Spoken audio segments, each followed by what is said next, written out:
What's going on, everybody? Welcome back to Knives at the Round Table. My name is Marco, and today we're going to be doing the brand overview for 3 Reverse Manufacturing, or TRM.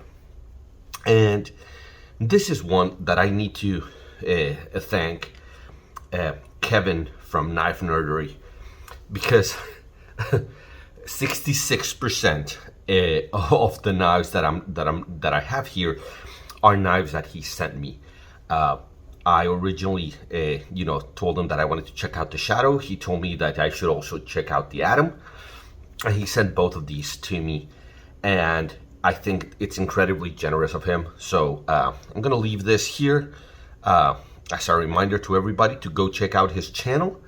He does outstanding work. He focuses on a lot of details, on a lot of really nice specifics of knives. And I think you benefit from both our takes. So go check them out. So we're gonna talk about TRM, the 3 Rivers Manufacturing, and we're gonna talk about what the brand does right, what the brand could do better. We're gonna talk and see if there's an iconic knife in their lineup, and then what I would recommend to people if they wanted to kind of dip their toes into taking a look at 3 Rivers. So let me kind of give you, the lineup that I have here. And like I always say, I try to not do a brand overview until I have what I would consider a good feel for a good breadth of the lineup of a company. And I think there's probably a smaller model to this one that I'm missing. But I think overall, I think this is a good sampling of what TRM offers. So what you have here is, on this side, this is the TRM Atom, and it is a 3¼ inch blade. You can see here, it's a 3¼ inch blade. Liner lock. It has incredible action, and it has an M390 blade. They're really, really thin. The stock is really thin. You gotta be thinking kind of like in the neighborhood of the Benchmade Bug Out. It's a liner lock. And one of the really nice things is that there's just an outstanding options to modify the scale, to choose different scales, and then you can also change the O-rings.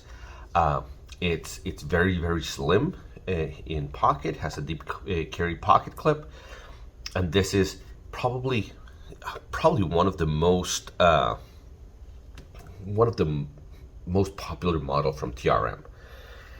Now this one is the TRM Nerd. It is also a liner lock. This one, some people can middle finger flick it. I can't.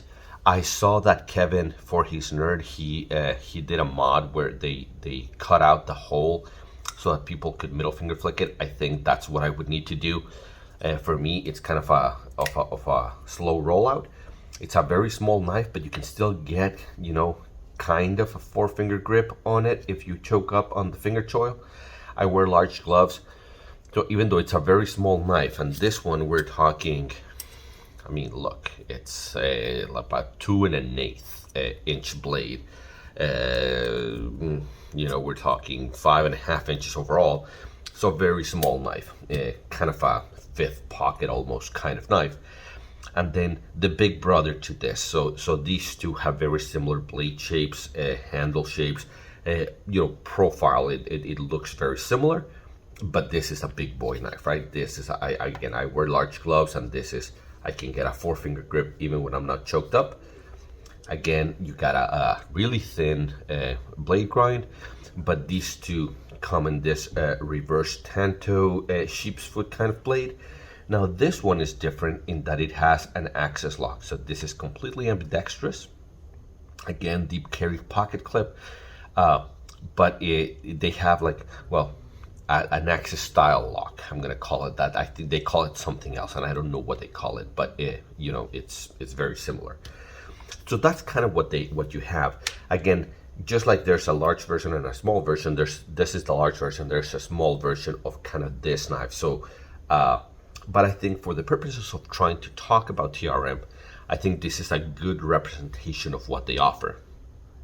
So let's start with what they do right. And I think I think fit and finish and value have to be at the top of the list. Okay, I think these are excellently made knives. The action on this one is outstanding. The action on this one is really good.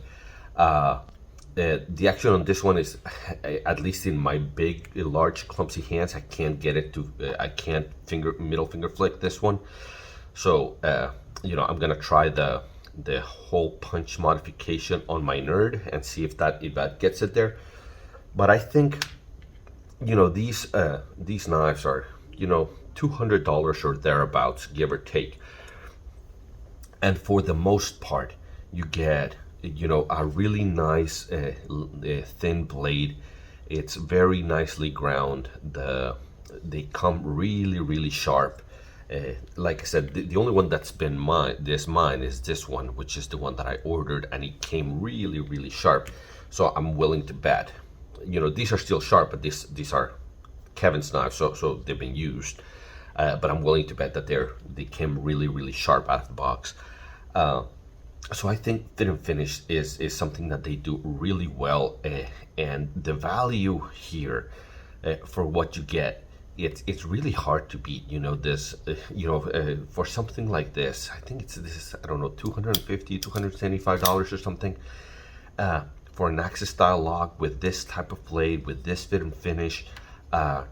It's the action and the usage of this Axis is much better than what you get from something like a Benchmade bug out. From something like you get here. This extends a little bit further than you get on the Benchmade, so it's easier to access. So I would say that something that they do really nicely is fit and finish and value. I think they do an excellent job of that, and I think so this design it's more minimalistic, more elegant, more a simpler design. It's very much in I'm not saying that these two knives are the same, that they're not the same knife, but I think it's the same category or the same flavor, where you have kind of sort of a neutral handle with some sort of a neutral blade. There's not a lot going on in the blade. You got a little bit of flat, a little bit of belly, drop point.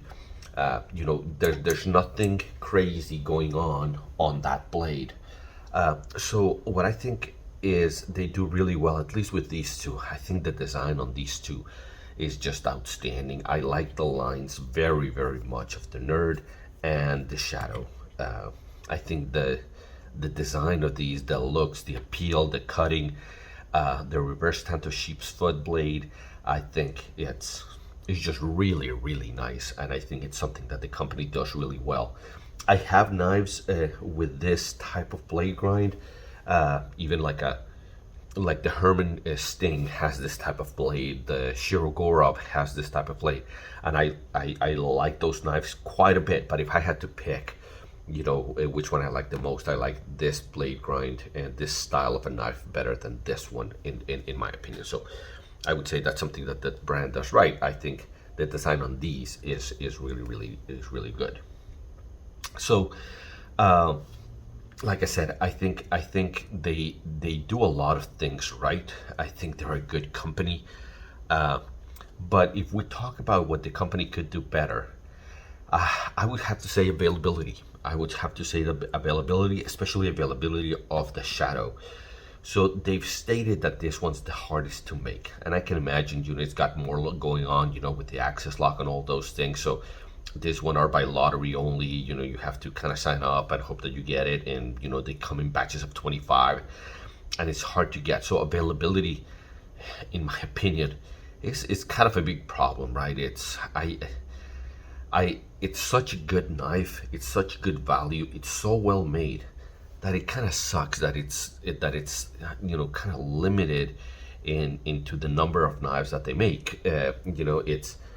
I've been hunting a Shadow for however long, a year and a half, 2 years or something, and I can never get it. Even on the secondary market, I haven't been able to get it, and the prices on the secondary, sometimes they skyrocket when there's a shortage, right? When there's when the demand far outstrips the supply, then the prices go up. And here, the demand is far higher than what they can make. Now, they're a small company, they're a family company, and there is something to be said to having a kind of a knife that is kind of exclusive and that not a lot of people have. So let me turn these around so you can see the back size of all of them. But availability is something that I hope that the company kind of,